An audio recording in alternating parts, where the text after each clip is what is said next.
franchise agreements typically have provisions where a franchisor is permitted to terminate a franchise when the franchisee is not performing the contractual terms under the contract, when the franchisee is not performing its obligations, when the franchisee is not meeting its standards that the franchisor requires.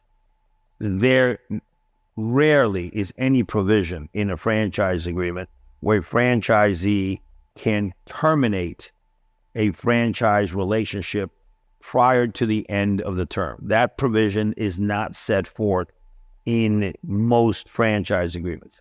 That doesn't preclude a franchisee from arguing that as a result of the franchisor's negligent conduct or failure to perform its obligations, that the franchisor has not, in essence, constructively terminated the franchisee. For instance, if there are essential terms that without the performance of those terms, a franchisee cannot survive. For instance, franchisor stops supplying a franchisee with the proprietary product that the franchisee needs to operate the business.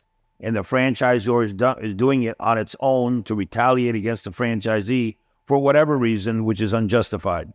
At that point, the franchisee can assert that as a result of an essential element or term of the franchise relationship not being performed, that the franchisee can therefore assert a constructive termination of the franchise relationship. Now, in certain businesses, such as hotel contracts and things of that sort, there are provisions where a franchisee may negotiate an early exit window, meaning we're going to sign a 20-year agreement, but in year 5, the franchisee can say, you know what, I want out or I don't want out. And the reason is because you may or may not know to what extent a particular brand or a particular business will perform in a particular market. And therefore you have that, dipping your finger in the water to see the temperature.